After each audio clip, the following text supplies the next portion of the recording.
Welcome to a powerful episode of Dr. Phil Primetime on America's border crisis and its deadly consequences. And a special thank you to Preserve Gold for making tonight's episode possible. You've heard me speak a lot about Preserve Gold on Merit TV, and I urge you to learn how Preserve Gold can help protect your accounts. This is a national issue, and it's an issue for our families. We're fighting for our families. I don't care if you're a Democrat or Republican. I mean, it's common sense. You don't go and open up your front door, your windows, and just let anybody from the street come and walk into your house. You protect your family. That's what the walls and the doors are for. And to just open the border and let literally 160 different countries enter our borders unvetted, fly them to the most remote places of the United States, and they don't even know who they are because they dump their IDs, and then they're escorted into the heartland of America where all these tragedies are happening. What have you learned about violent crime committed by illegal immigrants crossing the border? Because you've done a study of this. I mean, you've really immersed yourself in this. Yeah. What I found just locally was that a year before, there was another El Salvadorian that had murdered a woman, a 20-year-old woman, 15 minutes away from the town that Rachel lived in. Her name was Kayla. Tammy Nobles is her mom. And also, I had found that since I've been on TV and because I have spoken before the Judiciary Committee and Homeland Security, I have women come up to me all the time, especially in my hometown, and they will say to me, you know, a couple of weeks ago, I was crossing this little field to go to the store, and a person came up from behind me and put his arm around my neck and tried to drag me to the ground. She fought, ran to a store, called the police, so she survived. It turns out that this man had attacked 7 other women, but none of them, you don't hear that in the news because none of them have died. And now illegal immigrants, we have, it's almost 20 million. I know they say 11, but 11 is because that's what they've documented. There are so many immigrants that have come into the country that are either gotaways or they're just not documenting. They're just letting them come in. They're flying them straight from other countries into our country and then just let them go. So we have millions in America. They don't know where they are. They don't know who they are. And so how are we going to deport them if we don't know where to look for them or who they are?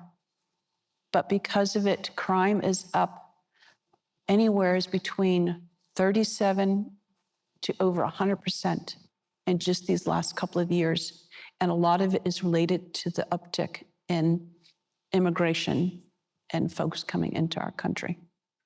What's it been like for you to see your daughter's face become part of a political issue? At first, I was really angry because I love my daughter. My daughter was, she was an awesome woman. We were opposites. I'm an introvert. She's an extreme extrovert. So sometimes we rubbed each other the wrong way. I have old ideas. She had new ideas, you know, as far as parenting and things like that. But it was a good, healthy relationship. I just loved her. And I didn't want her reduced to a name attached to a political banner, like for this, the left or to the right. I wanted people to see her for who she was, a very valuable person, because life is precious. We have homes, we have jobs, we have all those things, but all those things are temporal. The only thing that has real value in this life is the relationships that we have and the people that invest in us and we invest in them. And I didn't want to reduce her life to just a name or a picture. So At first, I wanted to be very middle of the road, not choose a side as far as political is concerned. I just wanted to honor my daughter, and I wanted to honor life, and I wanted people to see that each person here, that you have value for who you are, and that we as a nation should be protecting our neighbors. We shouldn't allow this to happen and just say, oh, it's not going to happen to me. There's 20 million people in our country. At some point, it's going to start happening to people. But at one point, I decided that there was only one candidate that actually cared enough about the issue to talk about it and to put the facts out there. And so that's why I accepted President Trump's invitation to go to the southern border in Arizona and to speak to the people there. Well, you've been to the border in Arizona, and as have I. What did you think about what you saw? $36 trillion. That is the U.S. debt, and it gets deeper and deeper by the day. Our debt has never been higher, nor have the stakes. The government is looking to slash the federal budget by $2 trillion, and no one knows what that will mean for your job, savings, and future. I've seen a lot in my time, and there's one thing I know for sure. You need to prepare before it's too late. I trust Preserve Gold to help protect my wealth, and I strongly urge you to do the same. They are the only precious metals firm I trust and recommend to my family, friends, and audience, and they have a special offer just for you. Text Dr. Phil to 50505 to get your free precious metals guide from Preserve Gold. With gold prices recently breaking records and analysts predicting this trend to continue throughout 2025, you cannot afford to wait. As a bonus, you can get up to $15,000 with a qualified purchase from Preserve Gold. So don't wait. Text Dr. Phil to 50505 today. Tom? Dr. Phil, how are you? Good to see you. Glad you're back here.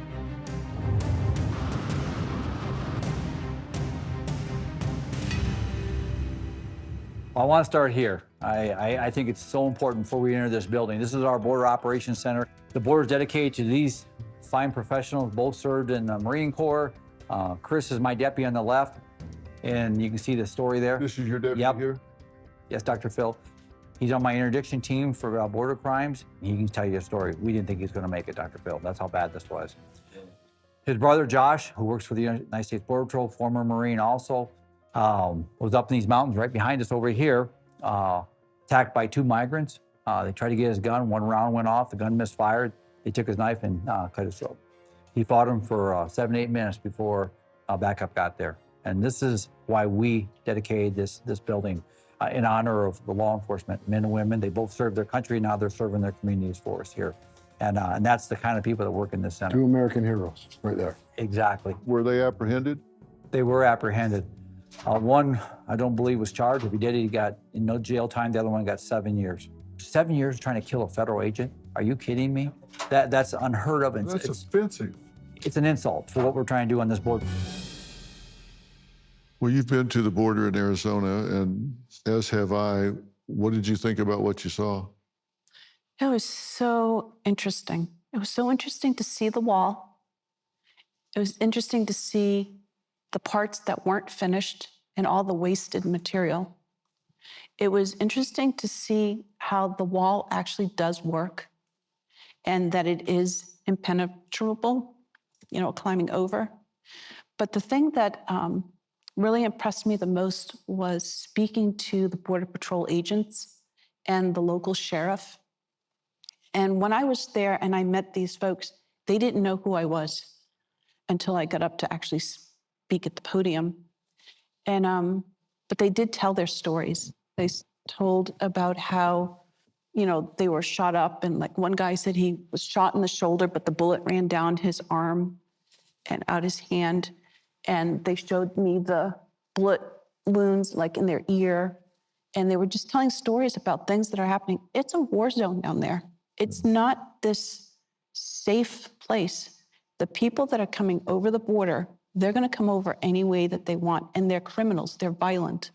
And these men and women, it's like a war zone. And they're like hardened soldiers. They love our country so much. And they want to protect the American people. And they want to protect our borders. And I just felt so honored to meet those men and women. Well, they're some of the most dedicated men and women I've ever met, and Yes. they're underappreciated and overworked. That's for sure. Yes. And I'm proud to know them and talk to them myself. I want to thank you for coming here and sharing this story. Like I say, I'm sorry for the occasion to meet you, but it's so very important.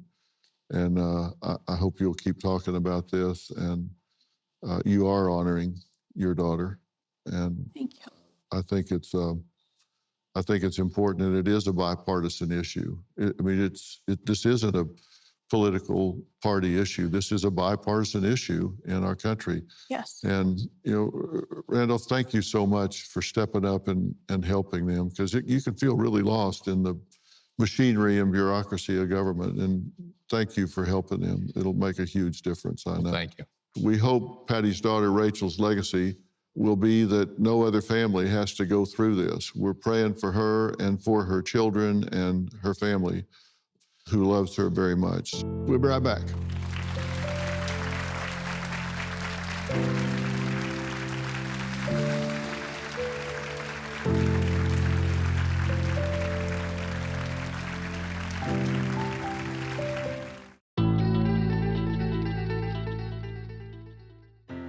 I want her legacy to be that the whole world knows that Rachel was a woman that loved her family, her siblings, her children, and just like every other American family, she wanted to protect her family, and she wanted to have a future, and her future was taken away. If Rachel was here today and could speak from the other side, she would say, please do what we can to protect our families and our nation. Going to Capitol Hill, and I actually testified on 2 different committees. The thing that struck me the most was how divided our political system is, the right and the left, and how one is saying there is a problem and the other side is saying that no, there isn't a problem. And in the meantime, while they're bickering back and forth, people are dying. Like, children are dying. 11, 12, 13-year-old little girls are being tied up, raped, strangled, and thrown away. How is that okay? It doesn't matter if you're on the left or if you're on the right. If American children are dying and we have a way of fixing it, why aren't we fixing it?